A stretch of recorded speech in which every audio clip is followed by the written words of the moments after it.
എന്നൂര് അധ്യായം 3. പുറത്ത് തകർത്ത് പെയ്യുന്ന മഴയിൽ പൊക്കനും കമലയും പരസ്പരം കെട്ടിപ്പുണർന്നിരുന്നു. പെണ്ണെ, തോറ്റുകൊടുക്കാൻ മനസ്സ് വരുന്നില്ല. നമ്മുടെ ഊരിൽ നിന്നും ആരൊക്കെയാ ഇവർ കൊണ്ടുവന്നിട്ടുണ്ട്? അവർ ആരും തന്നെ തിരിച്ചു വന്നിട്ടില്ലല്ലോ. അതെ, അവരും ഇതുപോലെ ആരുടെയൊക്കെയോ കൈകളിൽ എരിഞ്ഞു തീർന്നവരാണ്. ആ ഭീമൻ ഒരിക്കൽ പറയുകയുണ്ടായിരുന്നു, ഇതുപോലെ എത്ര പെണ്ണുങ്ങളെ കണ്ടതാണെന്ന്. തന്നെ തിരിച്ചു കിട്ടിയത് എൻ്റെ ഭാഗ്യമാണ് പെണ്ണെ. ഇല്ലെങ്കിൽ ഞാൻ ആരുമല്ലാതെ ഒന്നുമല്ലാതെയായി പോകും പെണ്ണെ. പൊക്ക, നമ്മുടെ നാട്ടിൽ നമുക്ക് തിരിച്ചു പോകണ്ടേ? ഇവരെ പേടിച്ച് നമ്മൾ എന്തിനാ കാട്ടിൽ ജീവിക്കുന്നത്? പോകണം കമല. ഇവരുടെ മുഖങ്ങൾ മുഴുവൻ ഊരിലെ പെണ്ണുങ്ങൾ അറിയട്ടെ. ഇനിയൊരു പെണ്ണിനെയും ഇവർക്ക് കിട്ടാൻ പാടില്ല. ഹേയ്, പ്രശ്നങ്ങളൊന്നും ഉണ്ടാക്കരുത്. നീ ഇല്ലാതെ എനിക്കാവില്ല പൊക്ക.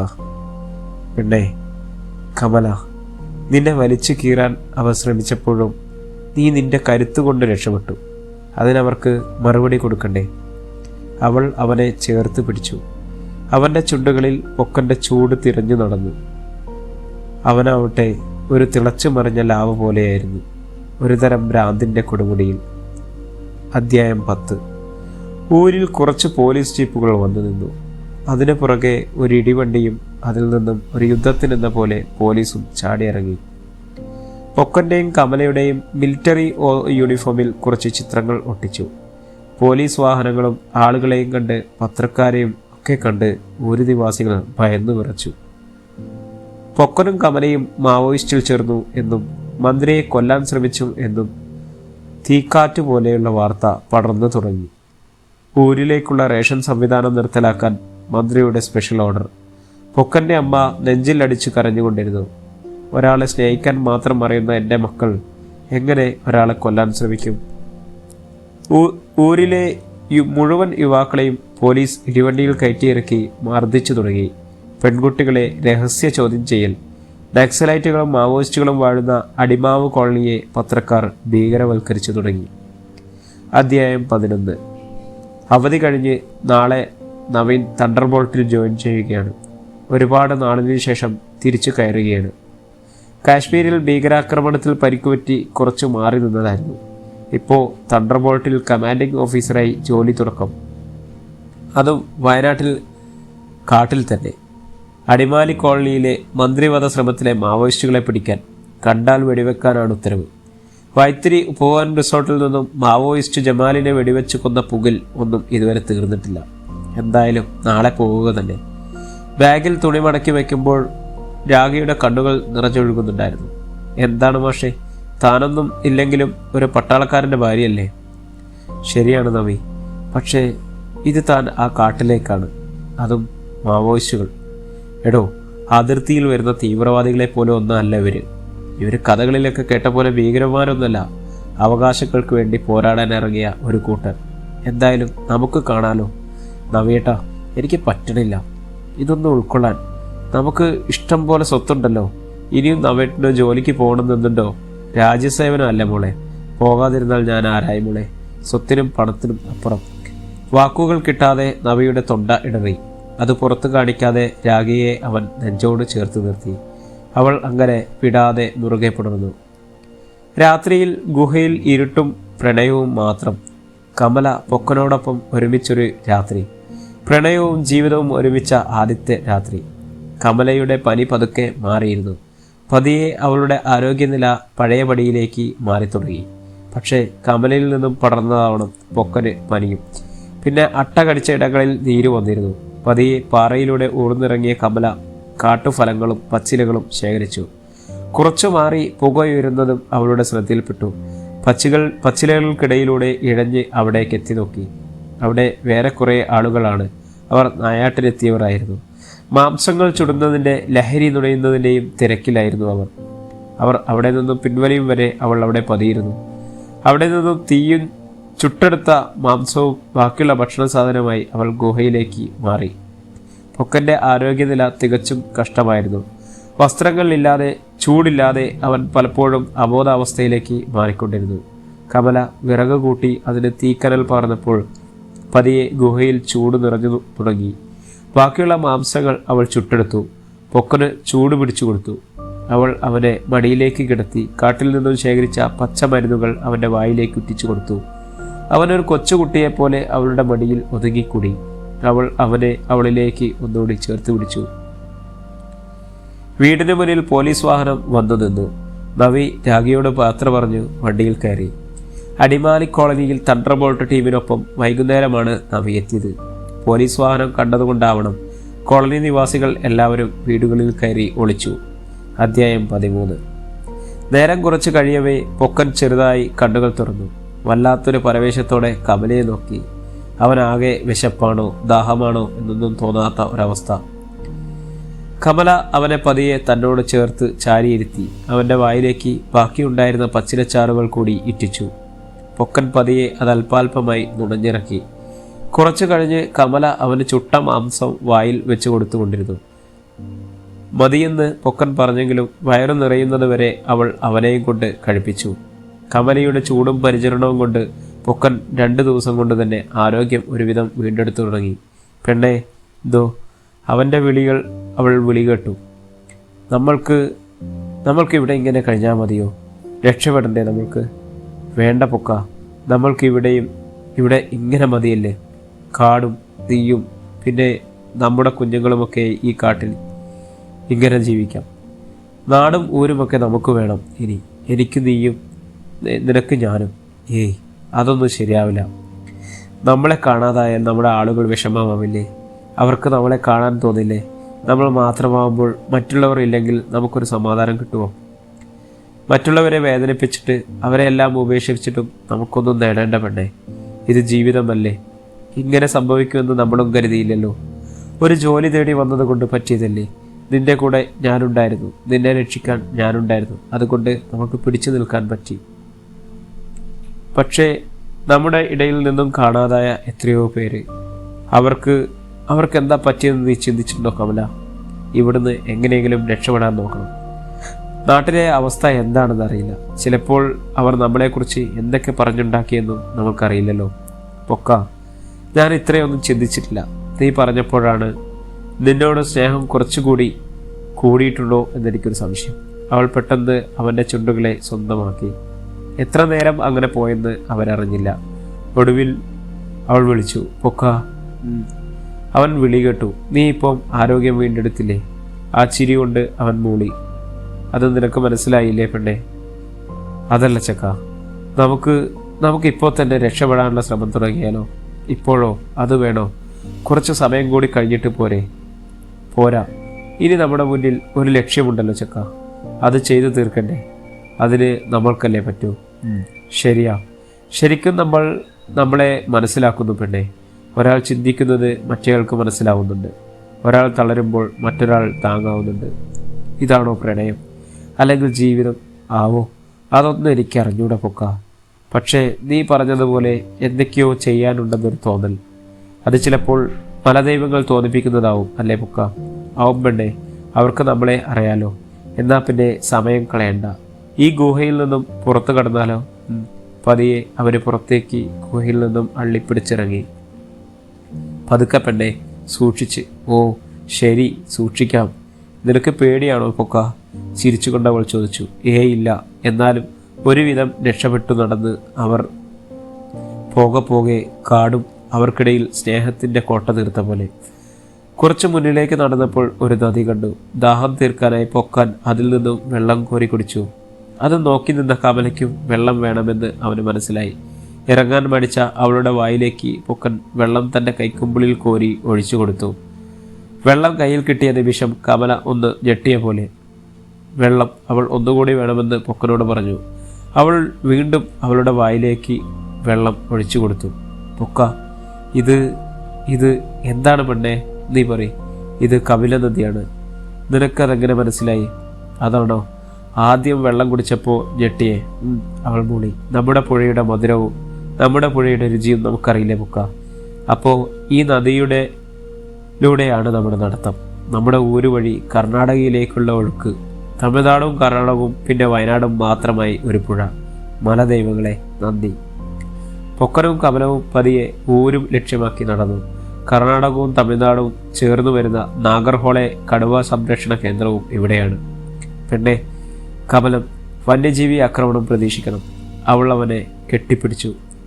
പൊക്കനെ കെട്ടിപ്പിടിച്ചവൾ അങ്ങനെ നിന്നു. പെണ്ണെ, ഇന്നു നമ്മൾ ഒരു യാത്ര തുടങ്ങുകയാണ്.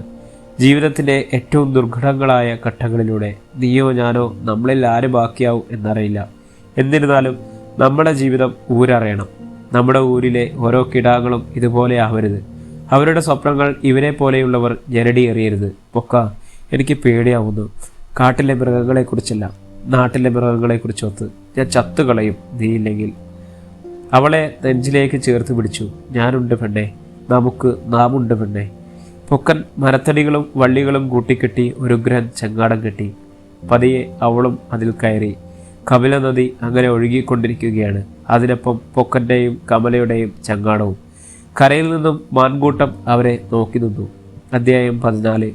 നവിയെയും കൂട്ടരെയും കണ്ടപ്പോൾ തന്നെ വീടുകളിൽ കയറി ഒളിച്ച ആദിവാസികൾ തികച്ചും ഭയപ്പെട്ടവർ ആണെന്ന് നവിക്ക് മനസ്സിലായി. അവിടെയുള്ള ആളുകളൊന്നും പോലീസിന് മുഖം കൊടുക്കാൻ തയ്യാറായില്ല. ഒരു കുടിലിന് മുന്നിൽ ചെന്ന് നവി ആ വീട്ടുകാരെ വിളിച്ചു. ഭയന്നു വിറച്ചുകൊണ്ട് ആ കുടുംബം തൊഴുതുകൊണ്ട് പുറത്തേക്ക് വന്നു. അയാൾ ഒരു ചെറുപ്പക്കാരനായിരുന്നു. എന്നിരുന്നാലും നടക്കാൻ പോലും ആവാത്ത സ്ഥിതികളിലൂടെ ക്ഷീണിതനാണ് അയാൾ. ഷർട്ടിടാത്ത അയാളുടെ പുറത്തും നെഞ്ചത്തും മർദ്ദനം ഏറ്റതിൻ്റെ പാടുകൾ ഉണ്ടായിരുന്നു. നെഞ്ചിൽ പതിച്ച ബൂട്ടിൻ്റെ പാടിൽ ചോര കല്ലിച്ചു നിന്നിരുന്നു. ചുമച്ചുകൊണ്ടിരുന്ന സമയങ്ങളിൽ ചോര തുപ്പിക്കൊണ്ടിരുന്നു. അയാളെ ചേർത്ത് പിടിച്ചപ്പോൾ അയാൾ ഒരു ചെകുത്താനെ കണ്ട പോലെ ഞെട്ടിമാറി. എന്താ നിങ്ങൾക്ക് പറ്റിയത്? ആരാണ് നിങ്ങൾ ഇത്രയും മർദ്ദിച്ചത്? നവിയുടെ ചോദ്യം കേട്ട് അയാളുടെ കണ്ണുകൾ നിറഞ്ഞു. യജമാ, ഞങ്ങളൊക്കെ പാവങ്ങളാണ്.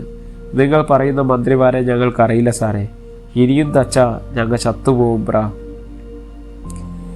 അയാളെ പറ്റിപ്പിടിച്ച ചെറിയ 3 കുഞ്ഞുങ്ങൾ പട്ടിണിക്കോലത്തിലായ അവർ അയാളെ കെട്ടിപ്പിടിച്ച് കരയാൻ തുടങ്ങി. അയാളുടെ ഭാര്യ എന്ന് തോന്നിക്കുന്ന ഒരു യുവതി അകത്തുനിന്നും പതിയെ പുറത്തേക്ക് വന്നു. പണി തീരാത്ത, മഴ പെയ്താൽ ഒരു തുള്ളി വെള്ളം പുറത്തു പോകാത്ത ഒരു ടാർപ്പായ് ഷെഡാണ് അവരുടെ വീട്. അതാണ് അവരുടെ ലോകം എന്ന് ആ ഒറ്റ നോട്ടത്തിൽ മനസ്സിലാവും. ബ്രാ, ഞങ്ങളെ പാവങ്ങളാ. ഞങ്ങൾക്ക് പൊക്കനെയും കമലയും അറിയില്ല. ഞങ്ങളെ ചത്തുപോയ ഞങ്ങളെ കിടാങ്ങൾക്ക് ആരുമില്ല ബ്രാ. അവളുടെ കവിളിൽ പതിഞ്ഞു കിടക്കുന്ന 5 വിരൽ. അവളും മർദ്ദനത്തിൽ നിന്നും ഒഴിവായിട്ടില്ല എന്ന് മനസ്സിലായി. എനിക്ക് നിങ്ങളെ മൂപ്പനെ ഒന്ന് കാണാൻ കഴിയുമോ?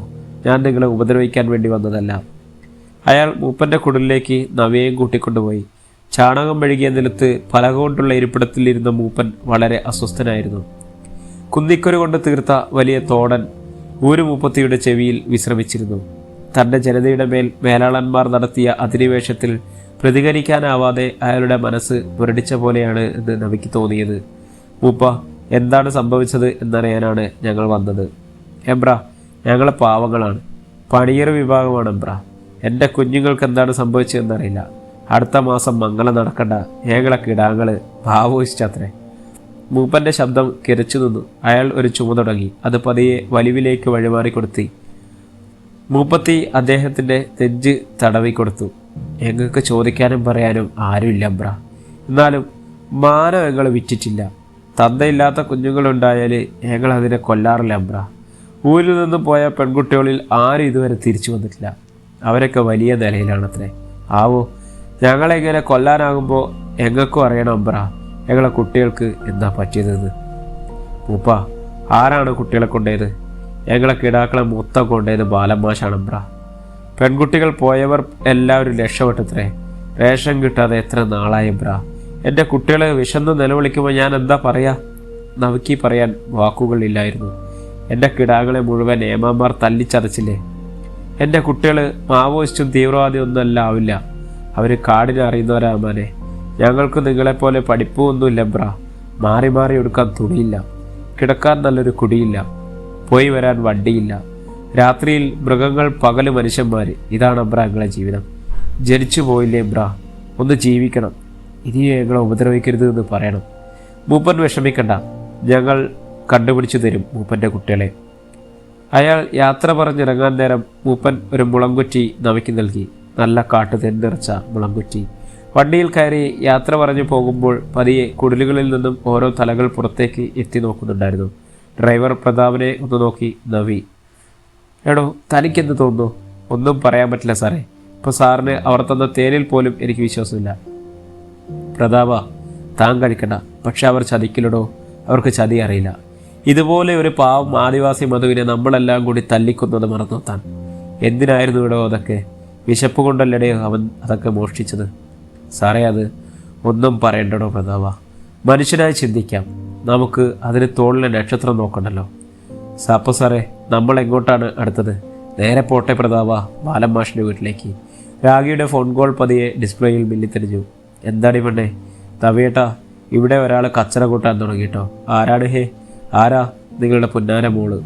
അനു അല്പം പരിഭവത്തോടെ മാറി നിൽക്കുകയാണ്. അച്ചായിയുടെ പൊന്നവിടെ? അല്പം പരിഭവത്തോടെ അവൾ ഒളി കണ്ടിട്ട് നോക്കി. നവിക്ക് ചിരിയാണ് വന്നത്. പോലീസ് ജീപ്പ് കുലുങ്ങി ബാലൻ മാഷിൻ്റെ വീടിന് മുന്നിൽ നിന്നു. വീടിൻ്റെ രണ്ട് വശത്തെയും കൂടുകളിൽ നിന്നായി 2 ഉഗ്രൻ പട്ടികൾ എഴുന്നേറ്റ് നിന്നു.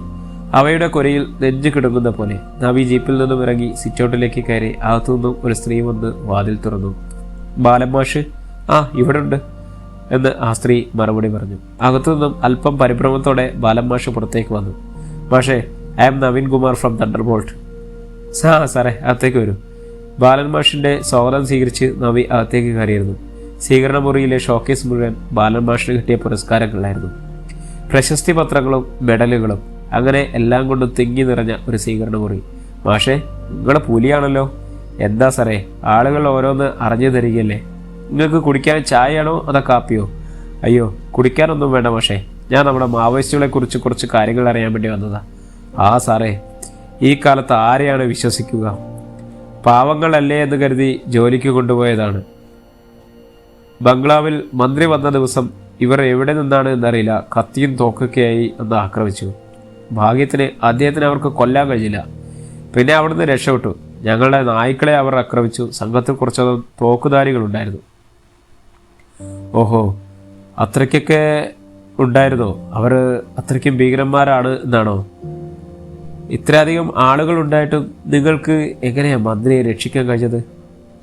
എന്തോ ദൈവഭാഗ്യം സാറേ. അദ്ദേഹത്തെ ഞങ്ങൾ ഒരു മുറിയിൽ വെച്ച് പൂട്ടിയത് കൊണ്ട് രക്ഷപ്പെട്ടു. ബംഗ്ലാവിൻ്റെ CCTV ഒന്ന് കിട്ടുമോ? കിട്ടില്ല സാറേ, ആ CCTV കേടാണ്. അതിരിക്കട്ടെ സാറേ, എന്താണ് മാവോയിസ്റ്റ് തീവ്രവാദികളെ കൊല്ലുന്നതിന് പകരം ഇങ്ങോട്ട് വന്നൊരു ചോദ്യം ചെയ്യൽ? ഒന്നുമില്ല മാഷേ, ഈ വിഷയം കുറച്ച് സംസാരമായതുകൊണ്ട് നാളെ മറ്റന്നാൾ ഒരു മനുഷ്യാവകാശ പ്രവർത്തകർ അവിടെ ഒന്ന് കയറി ഇറങ്ങിയാൽ എന്തേലും പറയാനൊന്നും വേണ്ടേ, അതുകൊണ്ടാണ്. എന്നാൽ ഞങ്ങൾ ഇറങ്ങട്ടെ. ആയിക്കോട്ടെ സാറേ, എന്തേലും ആവശ്യമുണ്ടെങ്കിൽ എന്നെ വിളിച്ചാൽ മതി. അവിടെ നിന്നും ഇറങ്ങുമ്പോൾ നവിയുടെ മനസ്സിൽ 1000 ചിന്തകളായിരുന്നു. എവിടെ നിന്ന് തുടങ്ങണം എന്നറിയാത്ത പോലെ കലുഷിതമായിരുന്നു. ഇനി കാട്ടിലേക്ക് കയറണം. അതിന് തന്നോട് കൂറുള്ള സഹയാത്രികരെ മാത്രമേ കൂട്ടത്തിൽ കൂട്ടാൻ പറ്റുകയുള്ളൂ. ഇല്ലെങ്കിൽ അപ്പോൾ തന്നെ എല്ലാവരും തന്നെ അറിയും. ഫോണിൽ തിരഞ്ഞ് അസീസിൻ്റെ നമ്പർ എടുത്ത് മറുതലക്കിൽ അസീസിൻ്റെ ശബ്ദം കേട്ടു. അസീസ്, ഞാൻ നവിയാണ്. യെസ്, പറയൂ സർ. നമ്മുടെ ടീമിനെ ഒന്ന് റെഡിയാക്കണോ? സർ, കടുവ ടീമാണോ? അതെ, നാളെ രാവിലെ 10 മണിക്ക് ഹാജരാവാൻ പറയണം. Okay sir. അധ്യായം 15. രാത്രിയിൽ നല്ല തണുപ്പാണ്. ചങ്ങാടം രാത്രിയിൽ എവിടെയെങ്കിലും കെട്ടിയിട്ട് അവർ സുരക്ഷിതമായി കിടന്നുറങ്ങും. പൊക്കൻ്റെ ചൂടിനായി പലപ്പോഴും അവൾ കൊഞ്ചിക്കൊണ്ടിരുന്നു. ദിവസങ്ങളായി യാത്ര തുടങ്ങിയിട്ട്. എന്താണ് എന്നറിയില്ല. 2 ദിവസമായി കമലയ്ക്ക് ഭയങ്കര ക്ഷീണം, കണ്ണുകളിൽ മയക്കം, പിന്നെ ഇടയ്ക്കിടയ്ക്കുള്ള ഛർദിൽ. എന്ത് കണ്ടാലും ഛർദിൽ തന്നെ. പൊക്കനാകെ വിഷമം നിറഞ്ഞ ദിവസങ്ങളായി.